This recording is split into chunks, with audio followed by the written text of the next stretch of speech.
De Pinmar à Los Angeles, Françoise Contreau a retrouvé les traces de son père, un ancien GI. L'histoire remonte à une rencontre à Cherbourg, quelques mois après le débarquement. Françoise naît de cette histoire d'amour, mais le sergent américain repart très vite avec son régiment. Pendant des années, il envoie des colis, puis l'adresse se perd au gré des déménagements. Il ne reste à Françoise qu'une photo. J'ai rêvé de ce père parce que j'étais tellement... je me sentais tellement latine dans ma façon de fonctionner.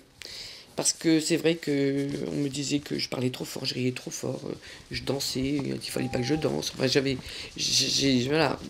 un tempérament j'avais un tempérament ibérique. Robert Joseph Garcia est originaire du Nouveau-Mexique.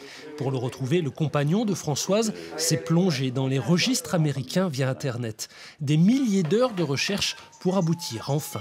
J'ai abouti parce que j'ai trouvé la trace d'un cousin de Françoise, donc, qui s'appelle une cousine d'abord, qui s'appelle Linda Gibson, qui a deux frères, un frère Hiroshi Gibson et l'autre qui s'appelle Ernest Gibson.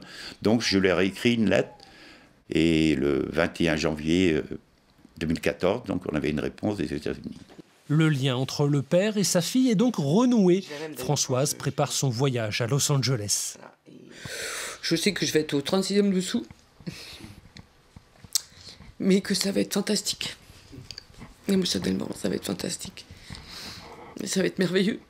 Surtout d'avoir un père qui vit encore, quoi. Parce que c'est ça, excusez-moi.